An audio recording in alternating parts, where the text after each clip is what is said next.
the basement of Jesse Pinkman's aunt's house, a bike lock, a sandwich with the crusts cut off, and a broken plate. These elements make up one of the most suffocating, intense sequences in the entire history of television. Welcome back, Breaking Bad family. Today, we are taking a trip down the darkest timeline imaginable. We are going to revisit Season 1, Episode 3, and the bags in the river. And we are going to pull the thread that unravels the entire Heisenberg empire before it even begins. We all remember the moment. Walter White, a desperate, lung cancer-riddled chemistry teacher, is sitting at his kitchen table, piecing together the shards of a broken plate, like a ceramic jigsaw puzzle. He realizes one piece is missing, that distinct, dagger-shaped shard. It is the moment Walt breaks bad not out of ambition, but out of pure survival instinct. But what if he didn't? What if the exhaustion, the chemo, and the sheer emotional weight of the situation made him sloppy? What if Walter White, the man who would be king, died on that basement floor, bleeding out next to a bucket of waste? Let's set the scene. It is 2008. The Albuquerque sun is beating down outside, but inside that basement, the air is cold, stale, and smells like fear. Walt has just had that heart-to-heart conversation with Domingo Gallardo Molina, known to the streets as Krazy-8. They bonded. It was a masterclass in manipulation by Krazy-8. Or maybe it was genuine. That's the beauty of it. They talked about Tampico furniture, about Domingo's father. Walt, a man completely out of his depth, desperately wants to believe that he can just let this guy go and everything will go back to normal. In our canon timeline, Walt throws the beer can in the trash, sees the plate shards, and his scientific brain kicks in. He reconstructs the object. He finds the variable. But in this timeline, Walt is just a dying man who wants to believe in mercy. He throws the can away. He looks at the trash, but he doesn't reach in. He doesn't reconstruct the plate. He convinces himself that the piece is just lost, crushed, irrelevant. He takes a deep breath, grabs the key to the bike lock, and walks down those wooden stairs for the last time.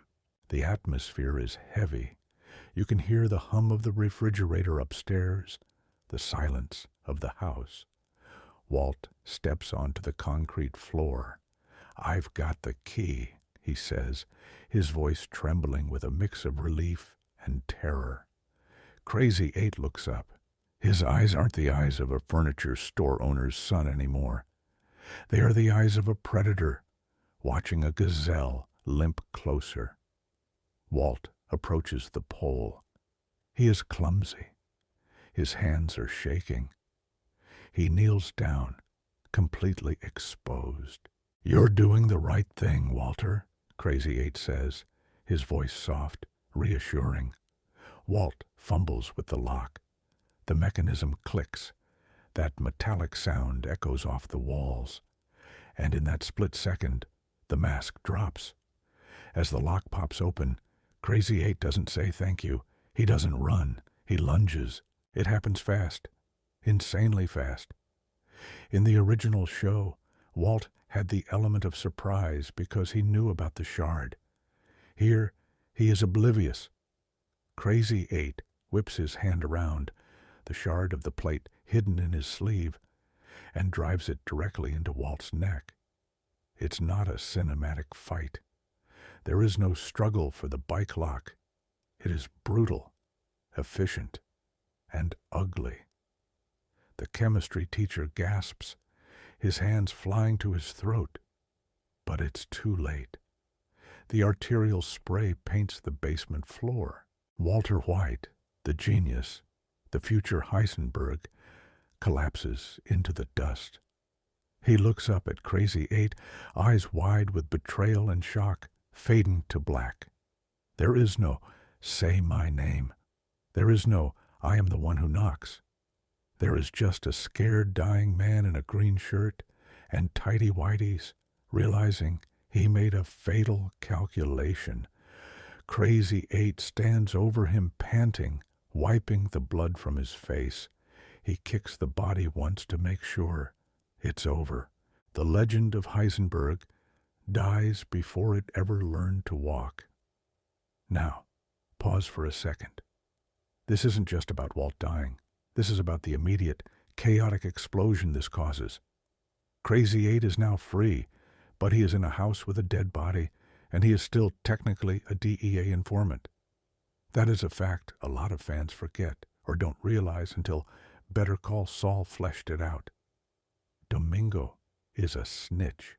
He works for the DEA, specifically feeding info to Hank Schrader and Stephen Gomez to take out his competition. This changes the game completely. He can't just leave. He has to think. He grabs his keys, maybe grabs some cash from the house, and bolts. Enter Jesse Pinkman. He's been out, maybe dealing with the stress, maybe smoking, maybe just driving around trying to process the Emilio situation. He pulls up to his aunt's house in the Monte Carlo. The house is quiet, too quiet. He goes inside. "Yo, Mr. White?" Silence. He walks to the basement door.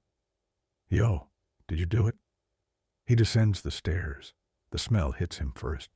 Copper and death. Then he sees it. Mr. White. His old chemistry teacher. The guy who blackmailed him into this insanity. He's lying there, pale, eyes fixed on the ceiling, in a pool of drying blood. The bike lock is open. The pole is empty. Jesse Pinkman breaks. We aren't talking about the hardened Jesse of Season 5. This is Season 1 Jesse, Captain Cook, the kid who adds chili powder to his meth. He screams, he panics. He scrambles back up the stairs, tripping over his own feet. His brain is misfiring. What do I do? What do I do? He can't call the cops. He has a meth lab in the RV. He has a dissolved body, Emilio, that they just dealt with. And now he has a dead white guy in his basement. The paranoia that defined Jesse's character arc kicks in instantly, but dialed up to 11. He grabs a bag, stuffs some clothes in it, and runs. He leaves the body. He leaves the house. He hits the road, terrified that Krazy-8 is coming back for him. Meanwhile, let's look at the White household. Skylar is pregnant. She is already suspicious. Walt has been acting weird for weeks. He's not at the car wash. He's not answering his phone. Night falls. Then, the next morning, no Walt. Skylar calls the hospitals. She calls the police. And then, inevitably, she calls Hank. "Hank, Walt didn't come home last night." Hank Schrader, the confident, boisterous DEA agent, takes this seriously. "Don't worry, Sky. He probably just wandered off, had a fugue state. We'll find him." But they don't find him wandering. They trace his car. They trace his phone. Or more likely, a neighbor reports a smell or a disturbance at the Pinkman residence. Or the DEA gets a tip. Here is where the irony becomes tragic. Hank Schrader kicks down the door of the suspected meth house, guns drawn, looking for Captain Cook or some low-level dealer. They sweep the house. "Clear, clear." Then, "Agent Schrader, you need to see this." Hank walks down to the basement. He sees the body. He sees the green shirt. He steps closer, his flashlight beam shaking. And his world ends. It's Walter, his brother-in-law. The man he thought was a saint. The man he thought couldn't hurt a fly, dead in a drug dealer's basement. The narrative of Breaking Bad shifts from a crime thriller to a devastating family tragedy and a police procedural. The investigation would be swift and furious. Hank would be compromised, taken off the case, but he wouldn't stop. He would be a man possessed. Who killed Walter White? The evidence points to the owner of the house, Jesse Pinkman. They find the meth lab in the RV. They connect the dots. In Hank's mind, Jesse Pinkman is a monster who kidnapped his poor, sick brother-in-law, forced him to cook meth. Or maybe he doesn't even get that far yet. Maybe he thinks Walt was just buying, and then brutally murdered him. The manhunt for Jesse Pinkman becomes national news. Jesse, who is arguably the most sensitive soul in the series, becomes public enemy number one. He is hunted not as a partner, but as a cop killer, a teacher killer. But what about Krazy-8? Domingo is in the wind. But remember, he is an informant. He knows he has to play this smart. He might even reach out to his handlers. I escaped, he could say. That crazy kid Pinkman and some old guy, they tried to kill me. I had to defend myself. He could spin a story where Walt was the aggressor. Or, knowing the cartel is watching, he keeps his mouth shut and disappears back into the Salamanca fold. Without Walt to blow up Tuco's HQ with fulminated mercury, the power dynamics in Albuquerque remain static for a while. Tuco continues to run the South Valley. Krazy-8 goes back to being a mid-level distributor, perhaps terrified of the heat he just brought down. Or perhaps emboldened by surviving. And Skylar? This is the most heartbreaking part. There is no barrel of money in the desert. There is no car wash purchase to launder funds. There is just a widow with a disabled son and a baby on the way, drowning in medical debt and funeral costs. The confession tape never exists. She never learns about the empire. She only knows that her husband got mixed up in something terrible and died like a dog. The house on Negro Arroyo Lane goes into foreclosure. Flynn never gets the Challenger. He gets a lifetime of confusion and anger, wondering why his dad was in a meth house. The legacy of Walter White isn't infamy. It's pathetic tragedy. He becomes a cautionary tale on the local news. Local teacher murdered in drug deal gone wrong. But let's look deeper at the underworld. Without the blue sky meth, the market stays flooded with the chili powder garbage and the cartel's subpar product. Gail Bodeker is still setting up the super lab for Gus Fring. But Gus has a problem. He doesn't have a chemist who can produce the 99.1% purity. He has Gail, who creates a great product, maybe 96%, but it's not the magic blue. This means the cartel keeps its leverage over Gus for longer. The friction between Gus and the Salamancas boils slower. There is no Heisenberg to fear. The name never gets spoken in the desert. The cartel doesn't look north with the same intensity. And consider Tuco Salamanca. In the canon, Tuco is dead because Walt and Jesse tried to poison him, which led to the shootout with Hank. In this timeline, Tuco is alive. He is still snorting meth off his Bowie knife. He is still beating his subordinates to death. But he has no reason to kidnap Jesse and Walt. He has no reason to take them to Hector in the desert. This means Hank never finds Tuco in the desert. Hank never gets into that first major shootout. Hank's PTSD doesn't develop the same way. He remains the loud, somewhat ignorant, but effective agent, but he carries the heavy burden of his brother-in-law's unsolved, or solved, but devastating murder. He probably hates Jesse Pinkman with the fire of 1,000 suns. The what-if here creates a vacuum. Heisenberg was a force of nature that cleared the board. He killed Krazy-8, Emilio, Tuco, indirectly, Gus, Mike, Lydia, Jack's gang. He was the asteroid that wiped out the dinosaurs. Without that asteroid, the dinosaurs are still roaming the Earth.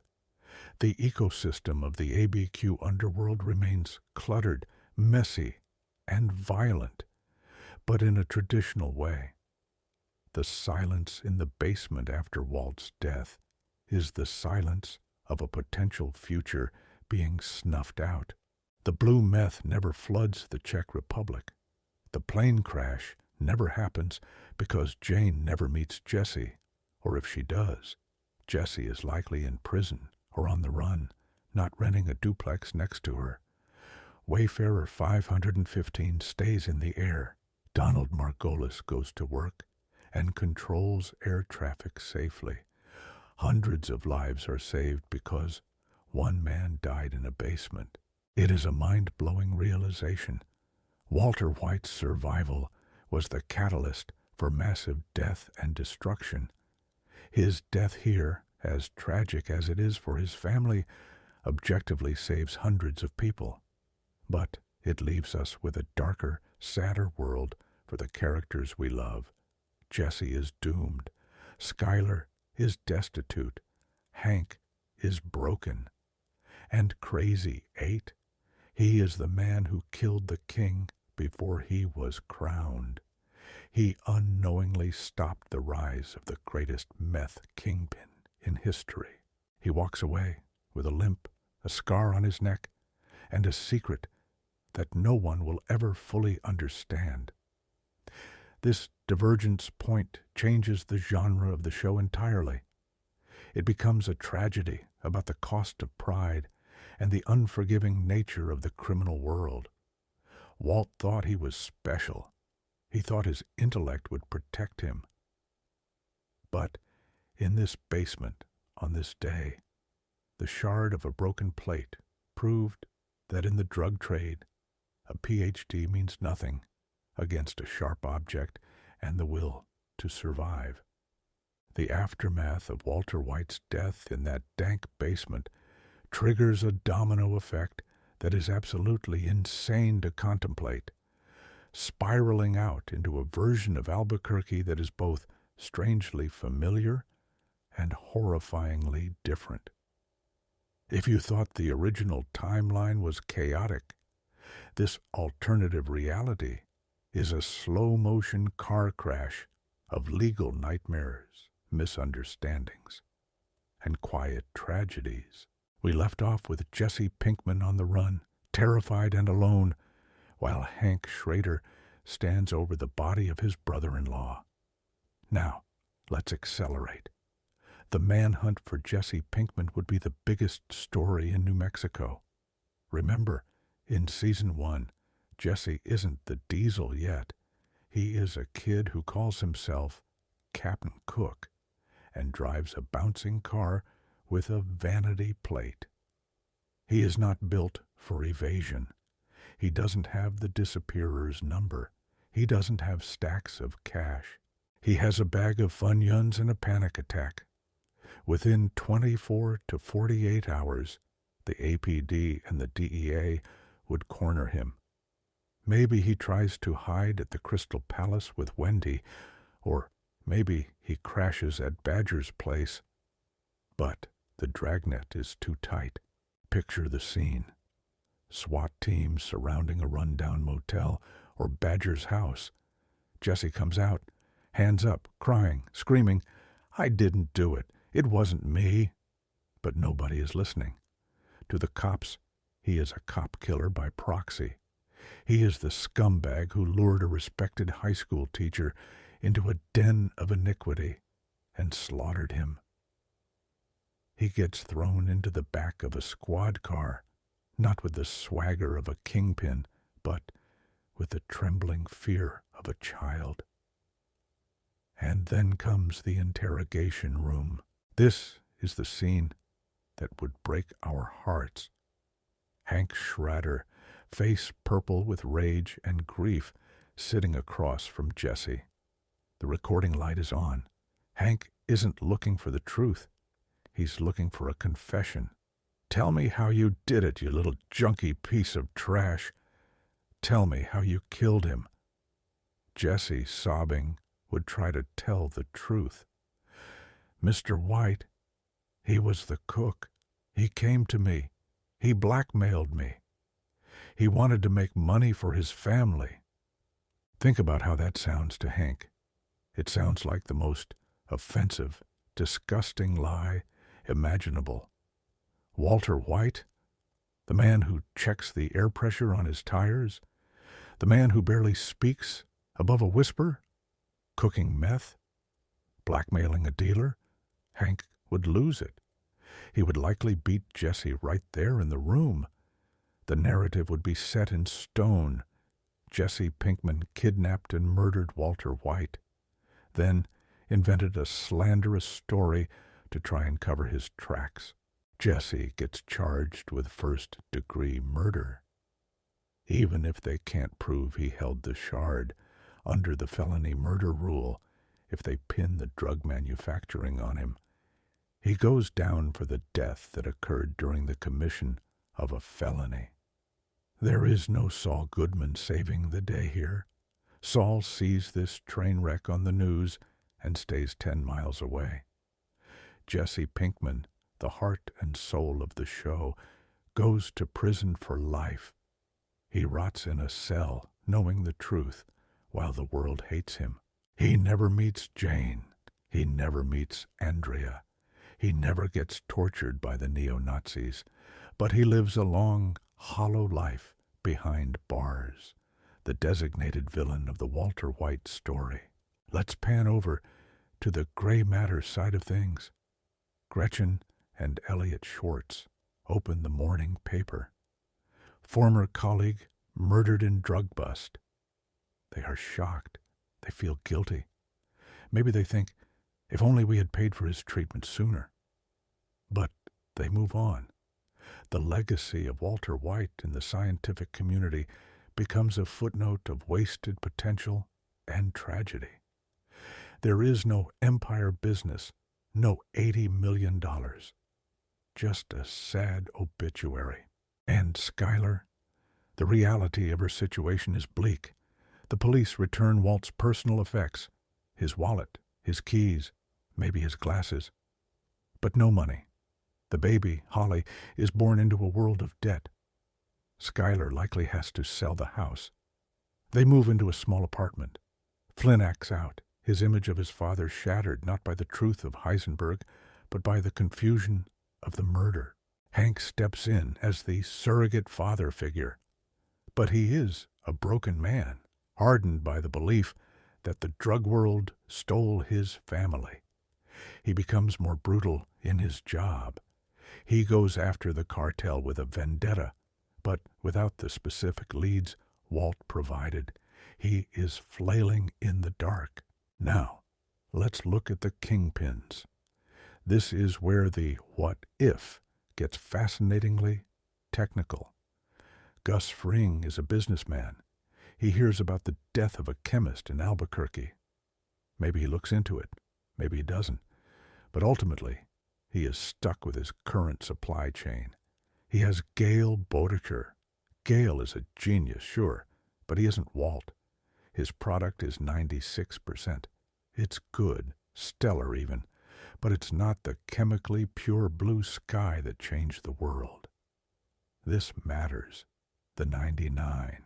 1% purity was the leverage that allowed Gus to eventually make his move against the cartel. It was the gold standard that made Don Eladio tolerate Gus's expansion. Without the blue meth, Gus is just another successful distributor. He is valuable, but not indispensable.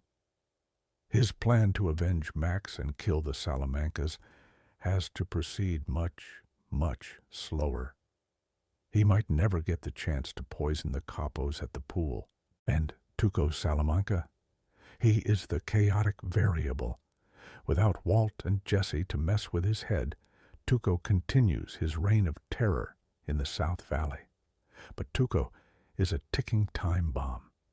Eventually, his drug use would lead him to a mistake. Maybe he kills one of his own guys and it gets messy. Maybe the DEA catches him on a wiretap. But here is the kicker. Without the Tuco incident in the desert, Hank is never transferred to El Paso.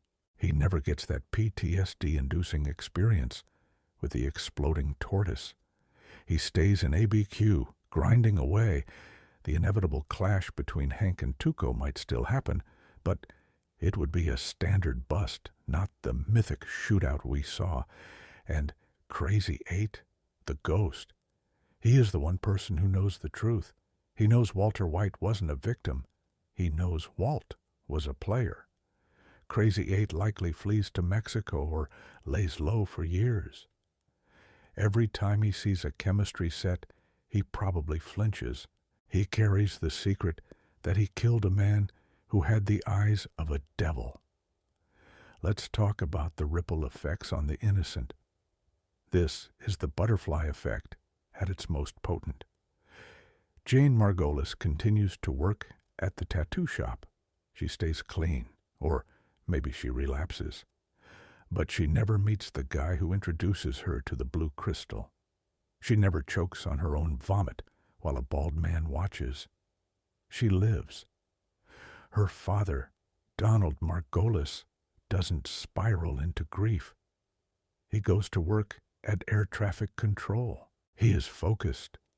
On that fateful day, Wayfarer 515 flies over Albuquerque and lands safely. Debris doesn't rain down on the city. The pink teddy bear stays on a store shelf. Hundreds of people walk off those planes, hug their families, and go home, completely unaware that they owe their lives to a bike lock incident in a basement. Then there are the terrifying what-ifs of the characters we learn to fear. Mike Ehrmantraut. He stays on the payroll, doing his job, collecting his money for Kaylee. He never has to babysit Walt. He never gets shot in a field by a massive ego. He probably lives to see Kaylee grow up, eventually retiring or dying of natural causes. The neo-Nazis, Jack and Todd, they stay in their lane. Without the connection to Walt and the massive volume of methylamine, they remain small-time thugs. Todd never shoots a kid on a dirt bike. That kid waves, rides his bike home, and eats dinner. Andrea gets to raise Brock. The sheer amount of death that is prevented by Walt dying early is staggering. It forces us to confront the uncomfortable truth. Walter White was a plague. He was entertaining. He was brilliant. But he was a plague. But from a storytelling perspective, we lose the magic. We lose the transformation. We lose the Ozymandias moment. The show becomes a procedural drama about a grief-stricken DEA agent hunting a low-level dealer. We miss the slow decay of a man's soul. The beauty of Breaking Bad is watching Mr. Chips turn into Scarface. In this timeline, Mr. Chips just gets smashed. It's realistic, sure. In the real world, chemistry teachers don't become kingpins. They get killed by the first psychotic drug dealer they try to negotiate with. Krazy-8 killing Walt is the reality check ending.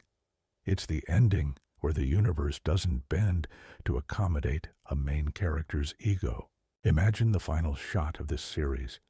It wouldn't be Walt lying in the lab with Baby Blue playing.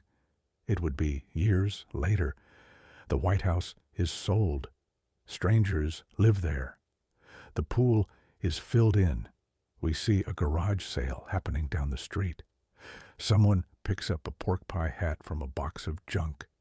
They look at it, try it on, laugh, and toss it back. It means nothing. The legend of Heisenberg never existed. The name is never spoken. The wind blows through the streets of Albuquerque, carrying no blue dust, only the quiet, forgettable memory of a desperate man who made one bad choice and paid for it immediately. And what about the tape, the video camera Walt used to record his first farewell message in the pilot? In this timeline, that tape is found by the police in the desert where the RV was. They watch it. They see a panicked Walt in his underwear saying, "Skylar, you are the love of my life." To the police, this is just the ramblings of a man having a breakdown before his murder. It's evidence of his instability, not his love. It's filed away in an evidence locker, gathering dust next to the gas mask. The tragedy of this what if isn't just that Walt dies. It's that everyone else lives a life defined by a lie. Hank lives believing Jesse is a monster. Jesse lives believing he is cursed. Skylar lives believing she failed her husband. The truth, that Walt broke bad, that he liked it, that he was good at it, dies with him. No one ever gets the satisfaction of knowing who Walter White really was. He dies a victim in the eyes of the world, which, ironically, is the one thing his ego would have hated the most. He wanted to be remembered, even as a villain. In this timeline, he is just a statistic. So, the next time you watch that basement scene, pay attention to the plate. Pay attention to the bike lock. That fragile ceramic shard is the only thing standing between the canon timeline and a world of utter mediocrity and quiet despair. It is the hinge upon which the entire Breaking Bad universe turns. If Krazy-8 had been just 1 second faster, or Walt 1 second slower, the Heisenberg hat would just be a piece of felt in a landfill. Now, I want to turn this over to you, the true experts. Do you think Hank would have eventually figured it out? Would Gus have found a way to become the king without Walt? Or would the cartel have swallowed him whole? And most importantly, would you have watched a show where Jesse Pinkman is the tragic victim in prison for a crime he didn't commit? Drop your theories in the comments. Let's debate the timeline where the chemistry stopped before it even started.